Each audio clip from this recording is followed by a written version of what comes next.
DC meters are mainly used for solar power generation, wind power generation, communication base stations, EV charge stations, DC screens and so on.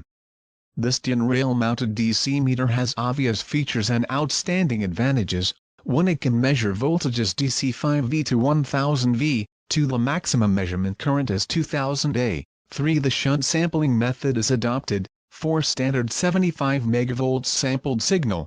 According to the actual current of the site environment, different specifications of shunts can be connected. 6. RS485 communication, support Modbus /645 dual protocol, baud rate up to 115,200 bps. 7. In terms of safety protection, it has an overload protection function. When the load current is greater than the set value, the alarm indicator lights up and issues an alarm. Built-in switching relay output, when overcurrent can trigger external devices to disconnect the current. 8. It measures DC voltage, current, power, electricity, etc. Current accuracy 0.5, voltage accuracy 0.5, fully meet the needs of EV. A charging requirement for charging stations,